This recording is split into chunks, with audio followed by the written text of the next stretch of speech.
I can rewrite the story.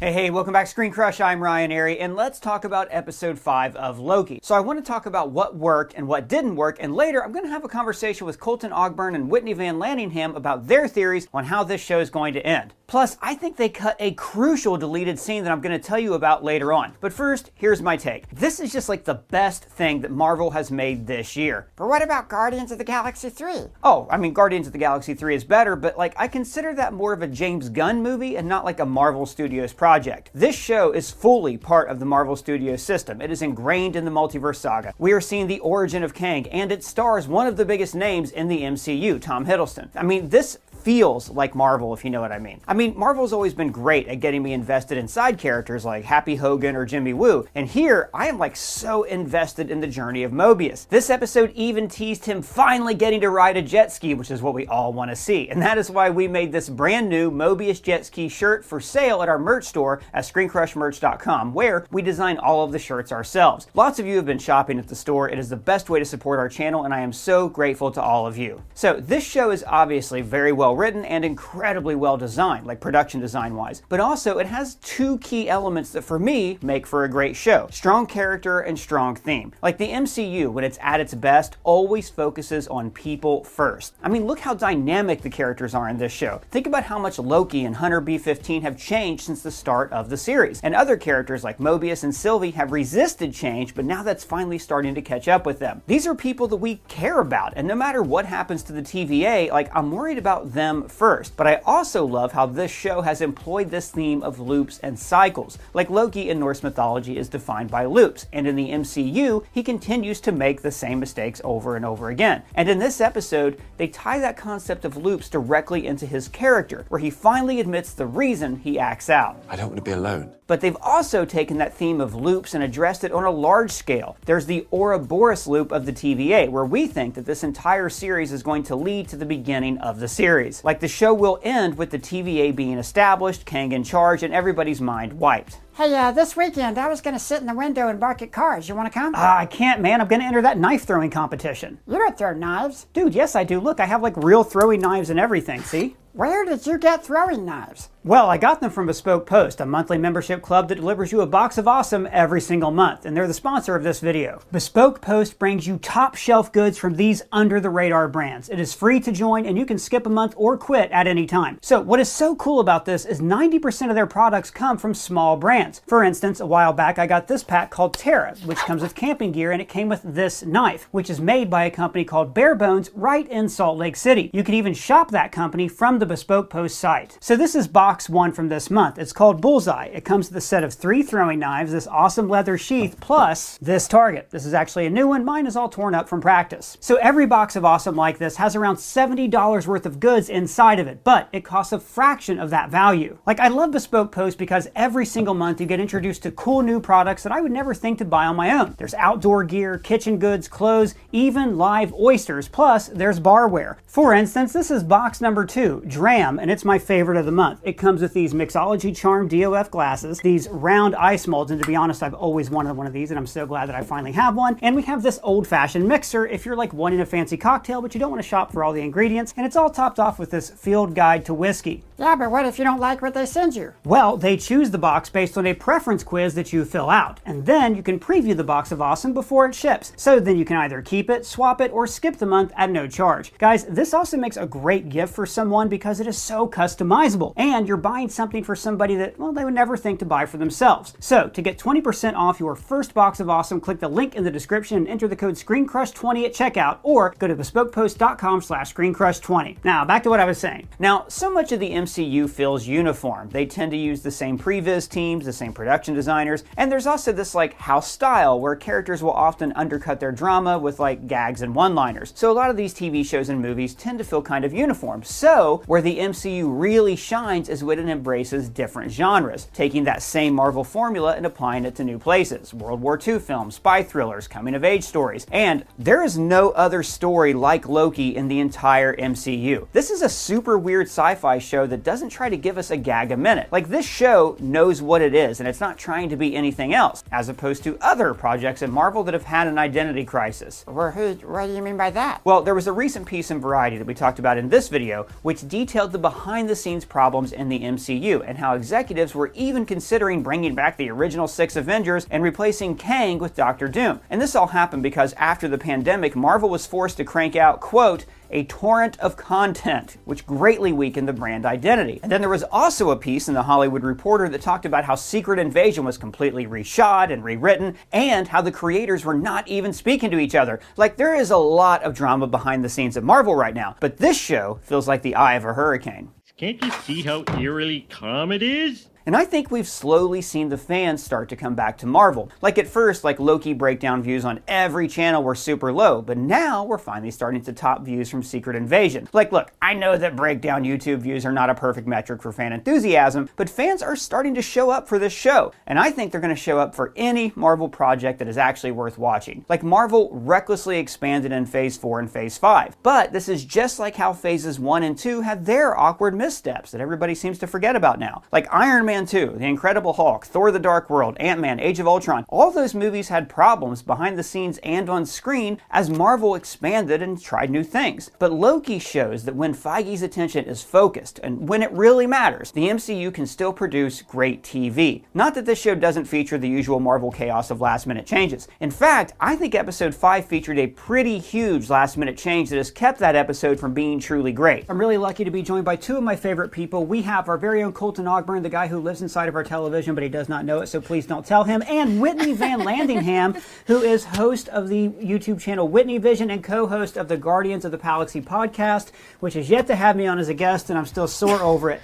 Whitney, I want to talk to you about Loki Season 2, Episode 5, right? And the season in general, excited. We haven't seen you. You haven't been on the show because you hate us.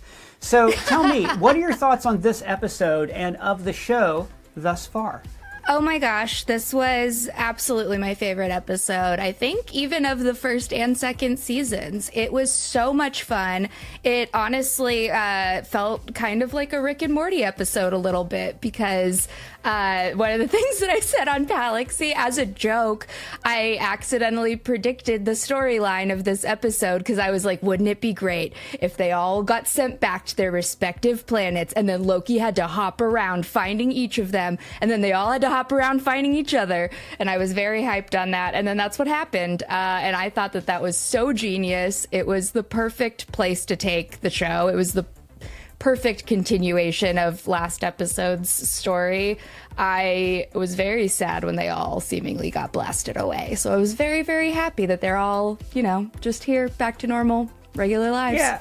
And of course, there's the big question of how in the hell that happened and what in the hell is actually going on. Yeah. And in just a little bit, I want to get your guys' theories on that. Just to circle back on what you're saying about you're relieved, everybody's good, they're happy. What is it about this season, though, that's really making it ring for you? Because it's very different from Season 1. Season 1 was like this, we're under the pressure of this fascist organization. We're trying to get to the man behind the curtain. This season, if I have any criticism of it, it's been that it's kind of, you're not always sure what the goals are, what people want. Yeah. Do you feel like you got a better idea of that, in the penultimate episode of the season? Oh, yeah, absolutely. I think that they really did a good job of solidify, especially Loki, because he's never been able to admit that he does just want a family. Whether it's, he couldn't make that happen with his adoptive family in Asgard, but he was able to find a family at the TVA. And I thought that that was a really great moment of character growth for him, because I don't think that that's something that he would have ever admitted unless Sylvie was just like, drink this whiskey, tell me your secrets, and then I'm gonna bounce. I just don't think he would have come out with it. So I'm happy that he had that character progression, and I'm happy that all the other characters, we did get to see what their lives were like, and that makes them more complete and more of a whole character as opposed to just what we knew about them at the TVA. Yeah, and I agree. And, it made me remember in last season, I think episode 4, when they put Loki in the time prison and his worst memory is Lady Sif telling him, you're alone and you always will be. So I thought this was maybe to really write a character, you have to understand what they want, but to understand what they want, you have to understand what they fear. And I agree with you. I think they nailed that down, especially with Loki in this episode. Colton, what about you? What were your thoughts on the episode? Well, Loki is my favorite Disney Plus series that Marvel has done. I've been really happy with it. Love season 1. I've loved every episode of season 2. I think last week's episode was probably my favorite, but I really liked this one. It was so great to get to finally meet Mobius, like who he really is. Getting to see him on that jet ski, that was a lot of fun. The opening of this episode was so eerie, like Loki walking around this empty TVA, and then the spaghetti noodles starting to, come up out of the desks and stuff, and the, the failsafe protocol that was going over the intercom. I loved all that. That was really cool. One thing I was confused on, I'll kind of complain, that's kind of my thing here. Yeah, go. Why was Loki surprised that Sylvie knew who he was? I didn't understand that. I know everybody else was sent back to their timeline, so their minds were reset. If he went to the McDonald's to find Sylvie, that life was a life Sylvie had chose after knowing Loki after season 1. So that was kind of... I expected her to know who he was. And when he seemed so surprised by it, I was like...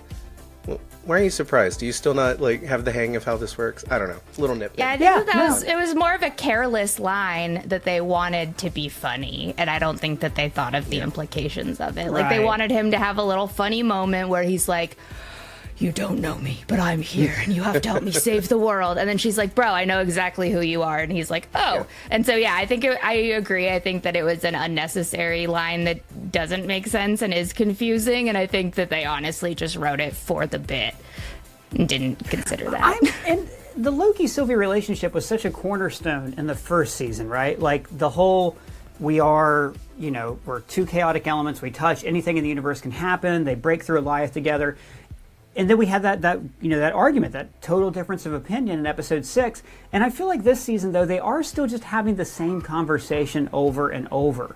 Yeah. Or maybe they haven't had enough time to have that conversation. This episode, I think they stopped messing around. They said what they actually mean. That, Sylvie still believes in free will and Loki just wants a friend. Loki just wants a homie. He just wants to hang out with, one guy. He was left on a rock to die as a child, and he's never gotten away from that feeling that he doesn't belong, and he finally found a place where he belongs. So I bought that.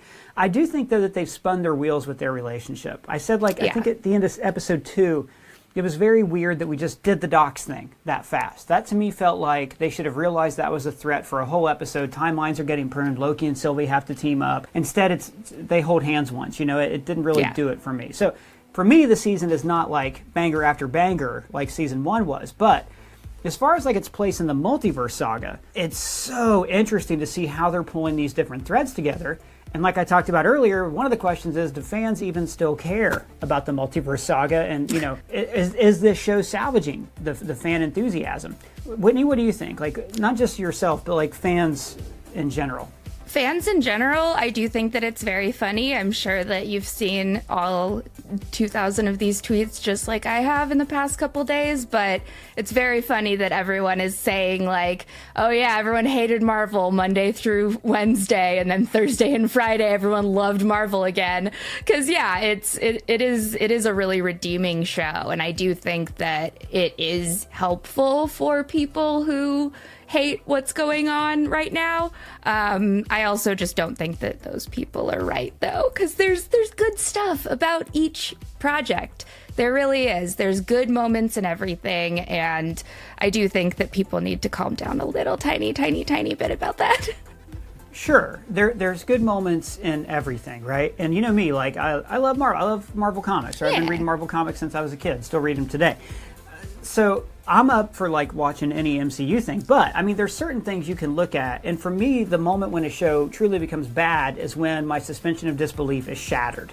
And for me, that happened in Rise of Skywalker when they said to Rey, "You're a Palpatine," and it happened for me with the MCU in Secret Invasion, because Secret Invasion for me started to break down this idea of there's not that great of a plan here. Maybe there's a loose arc, but you really, the Marvel brand used to always mean quality. It didn't mean Well, yeah, there's some good scenes in there, right? So Yeah, are you exactly. personally, like, are you down with Secret Invasion? Like, where are you at Oh with no, we that? talked about this. I was Yeah. not okay with Secret Invasion. I was surprised to hear you say this just now, that there's good in it, that there's good in all of us. Because Samuel L. Jackson and Fury and Vara's scenes, I should use their character names, those were perfect. I loved all of the, like, the Till Death Do We Part one was so good, where they just like shot each other and missed. Oh my, like, I loved that scene. I thought that was a beautiful scene. And you just can't get better than a Sam Jackson monologue. You just can't. So I did really like that part of Secret Invasion, but that was the only part. Yeah, and I know, like, I'm a Quantumania defender, right? I gotta do a video about this soon. But like, I really like Quantumania. I don't get all the fuss about it, but there's definitely like this slope, and now we're seeing all the behind-the-scenes stuff that I talked about earlier of why that's happening. Basically, Bob Chapek and Disney overworking Marvel to the point where nobody could ever fully fulfill fans' expectations. But with Loki, I really feel like we're getting there, and the theory crafting is back. I think with Secret Invasion, we had fun with the theories at first. Is Rhodey a Skrull? And then we're like, oh, he's a Skrull. Like, Okay. They completely took the wheels off of it. Good to know.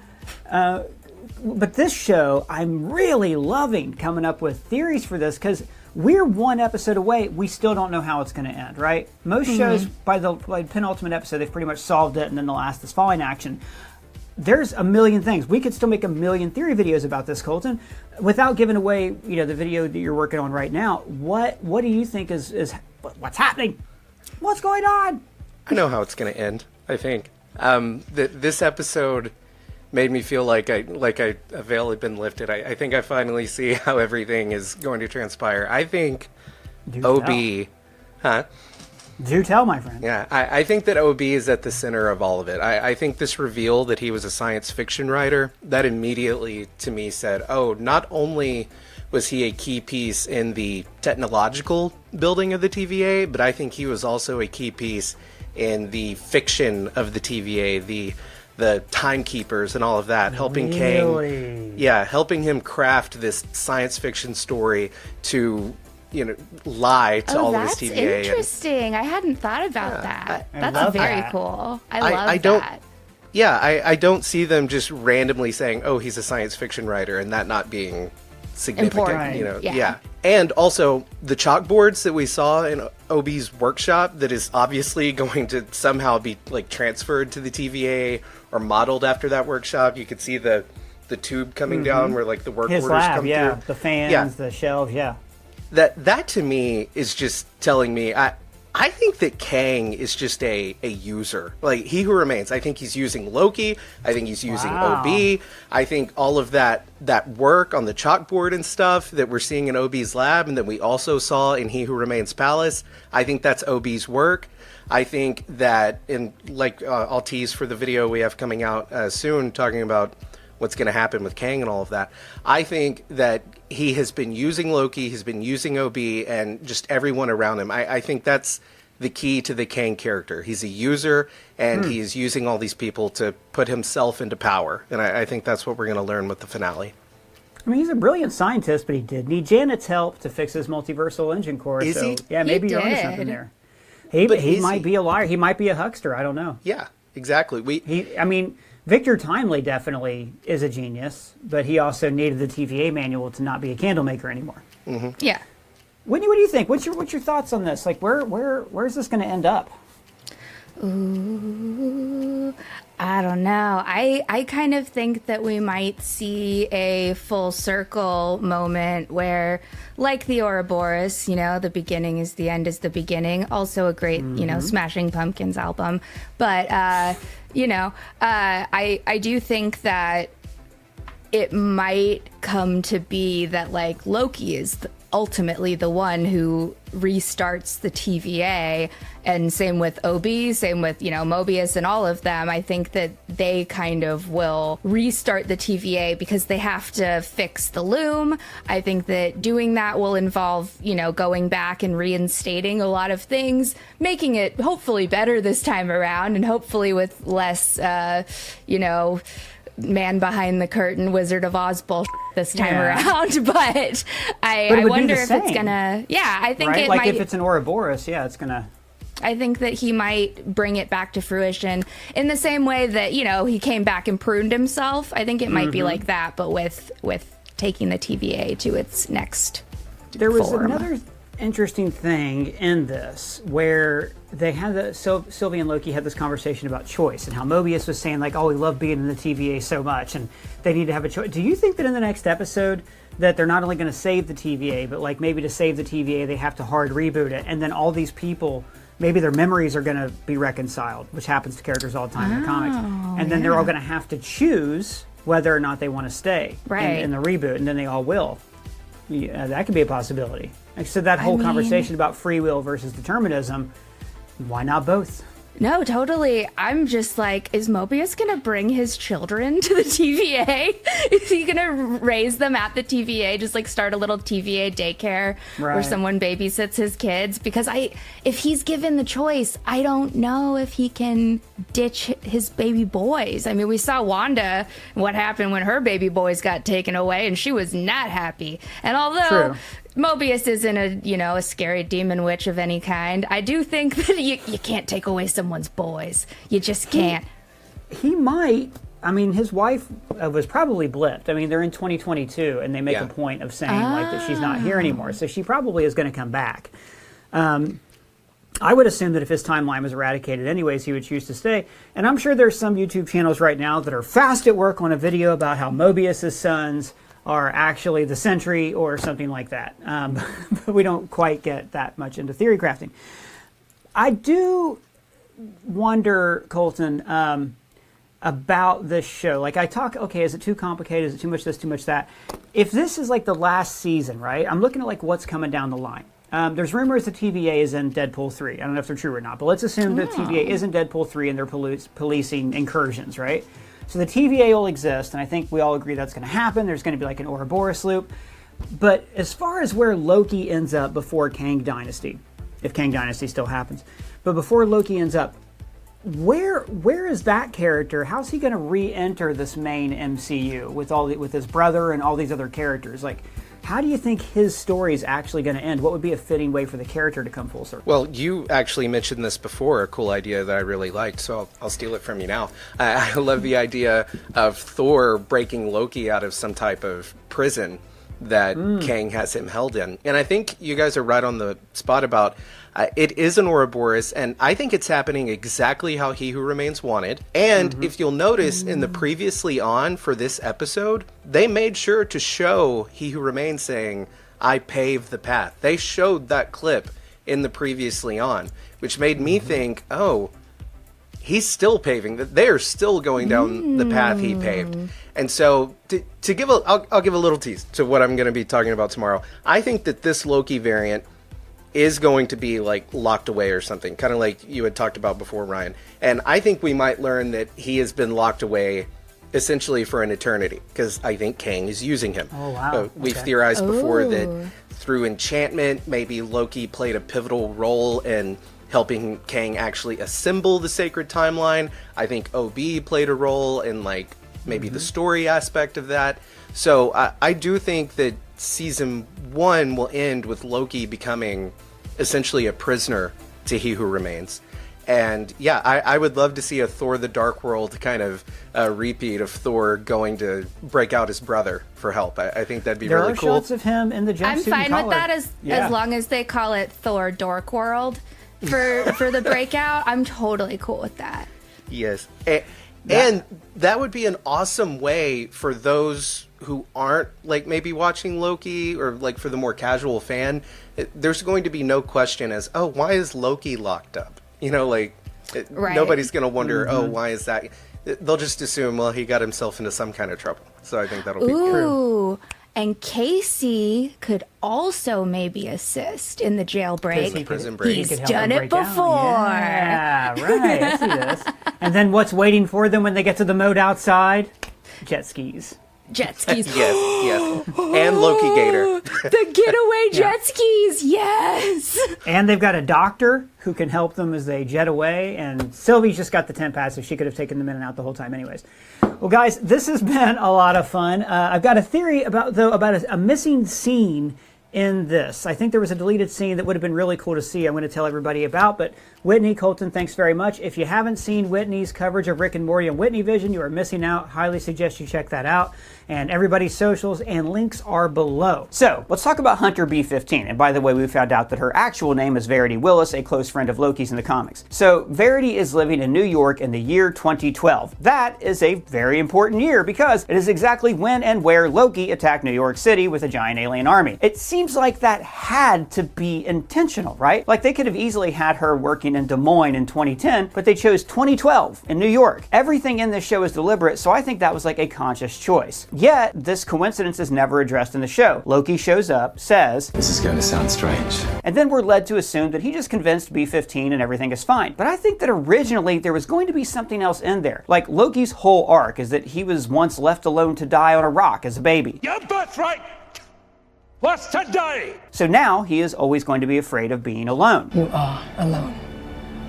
And you always will be. He took on the role of a villain basically to get attention so people would notice him. Neil. And finally, in episode 5 of the season, Loki just admits that's his main motivation. I want my friends back. I don't want to be alone. And remember, in episode 2, Brad teases him about trying to be a hero when inside he's truly been a villain all along. You're a villain. Now, Loki's villainy reached its highest point at the Battle of New York. He was like such an amazing piece of shit.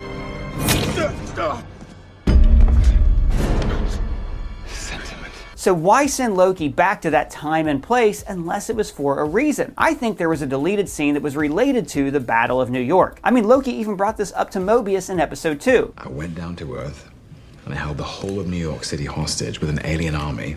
Well, so what was the deleted scene? Well, there could have been a few different ideas here. Like, obviously, like when I say deleted scene, this could have been something that they were thinking about when they drew up ideas for the script. Maybe it was written but never shot. Maybe they conceived of it, but it was never written. Like, obviously, though, if time and money were not an issue, maybe the creators of the show imagined the hospital doing a triage on Loki's victims. People are pouring in. They're injured by the rampaging Chitauri. Loki would see firsthand the destruction that his actions caused in the past. And then the people in the hospital would have seen Loki and just been terrified of him. Hell, maybe Loki himself could have appeared like outside the window, so our Loki would have to confront his villainous past self. This would have been great because it would have brought Loki full circle and shown us how far he's come. But it also would have made it really hard to bring Verity along on his quest. There would have been a whole to-do about him convincing her to come with him, telling her that he's not the bad guy, and then like the show skipped all those steps so they could focus on the story at hand. But still, I think there could have been a balance in there where Loki could have been faced with the consequences of the Battle of New York. Something to show us that even though his motives for being a hero were selfish, he's definitely no longer a villain. But we also see that this is a branched timeline. Maybe this is a timeline where Loki never attacked New York. Then that also should have been brought up. Like, if Loki's able to enter a timeline where he was never perceived as a villain, then we should see that. We should see that like he has an easier time of convincing Verity to come with him because he never took any villainous actions in this timeline. Still, I think there was something missing there. Do you guys feel like there was a deleted scene? Why would they choose 2012? Is it just a coincidence? Am I reading too much into this? Let me know your thoughts and comments down below, and you can at me, Colton, or Whitney on our Twitters, which are also listed down in the description. And if it's your first time here, please subscribe and smash that bell for alerts. For Screen Crush, I'm Ryan Arey.